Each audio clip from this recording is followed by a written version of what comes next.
नमस्कार दोस्तों, कैसे हैं आप सब।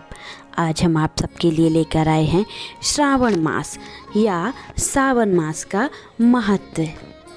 श्रावण अथवा सावन हिंदू पंचांग के अनुसार वर्ष का 5वां महीना पड़ता है। इसे वर्षा ऋतु का महीना या पावस ऋतु भी कहा जाता है, क्योंकि इस समय बहुत वर्षा होती है। इसीलिए इस माह में अनेक महत्वपूर्ण त्यौहार भी मनाए जाते हैं, जैसे कि हरियाली तीज, रक्षाबंधन, नाग पंचमी आदि।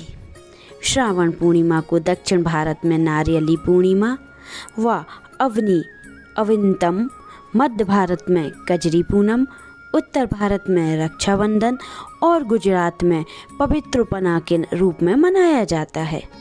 त्योहारों की विविधता से ही तो भारत की विशिष्टता की पहचान होती है। और श्रावण और सावन माह में भगवान शिव की आराधना का विशेष महत्व भी बताया गया है। इस माह में पड़ने वाले सोमवार को सावन सोमवार कहे जाते हैं, जिसमें स्त्रियां और कुंवारी कन्याएं भगवान शिव को प्रसन्न करने के लिए व्रत रखती हैं। श्रावण मास में भगवान शंकर की पूजा उनके परिवार के सदस्यों संग करनी चाहिए।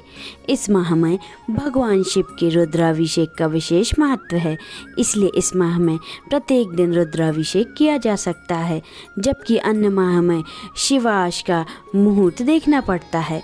भगवान शिव के रुद्राभिषेक में जल, दूध, दही, शुद्ध घी, शहद, शक्कर, गंगा जल तथा गन्ने के रस आदि से स्नान कराया जाता है।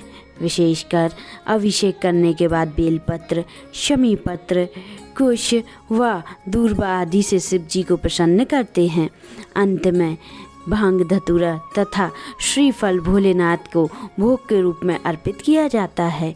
शिवलिंग पर बेलपत्र तथा शमी पत्र चढ़ाने का वर्णन पुराणों में भी किया गया है। बेलपत्र भोले बाबा को प्रसन्न करने के लिए शिवलिंग पर चढ़ाया जाता है। आक का फूल शिवलिंग पर चढ़ाने से सोने के दान के बराबर फल मिलता है।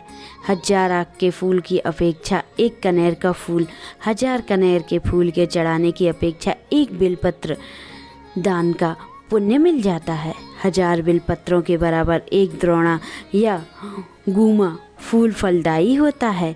1000 गुमा के बराबर एक चीचड़ा, 1000 चीचड़ा के बराबर एक कुश का फूल, 1000 कुश फूलों के बराबर एक शमी का पत्ता, 1000 शमी पत्तों के बराबर एक नीलकमल, 1000 नीलकमल से ज़्यादा एक धतूरा और 1000 धतूरों से भी ज़्यादा एक शमी का फूल शुभ और पुण्य देने वाला बताया गया है।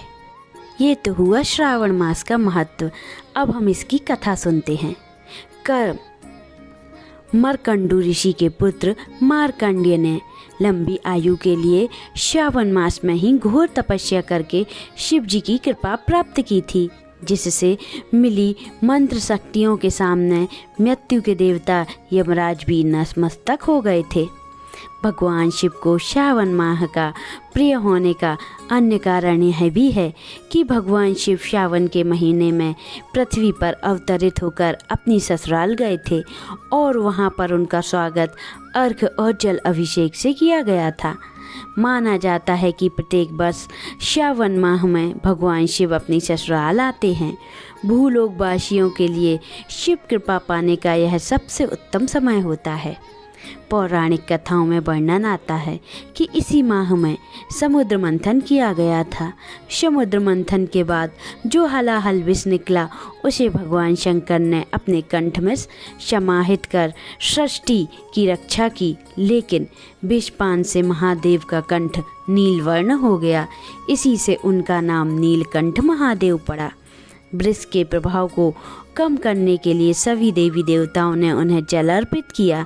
इसीलिए शिवलिंग पर जल चढ़ाने का खास महत्व है। यही वजह है कि श्रावण मास में भोले बाबा को जल चढ़ाने का पर विशेष फल की प्राप्ति होती है। शिव महापुराण में उल्लेखित है कि भगवान शिव स्वयं ही जल हैं, इसलिए जल से उनकी अभिषेक के रूप में आराधना का उत्तम फल है, जिसमें कोई संशय नहीं है। शास्त्रों में वर्णित है कि श्रावण महीने में भगवान विष्णु योग निद्रा में चले जाते हैं, इसलिए ये समस्त भक्तों, साधु संतों सभी के लिए अमूल्य होता है। यह 4 महीनों में होने वाला एक वैदिक यज्ञ है, जो एक प्रकार का पौराणिक व्रत है, जिसमें चौमासा भी कहा जाता है।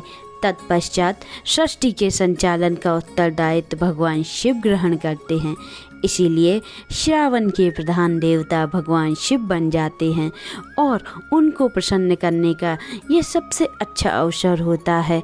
तो सभी भक्त भगवान शिव की रोज रुद्राभिषेक करें, भगवान को जल अर्पित करें और इसी के साथ साथ श्रावण मास की कथा का भी श्रवण करें या पठन करें। बोलिए भगवान भोलेनाथ की जय।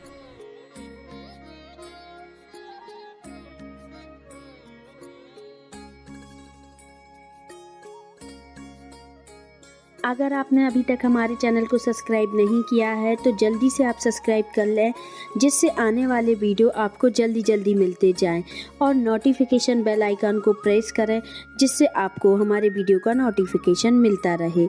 और लाइक और कमेंट करना ना भूलें। आप सभी को नमस्कार।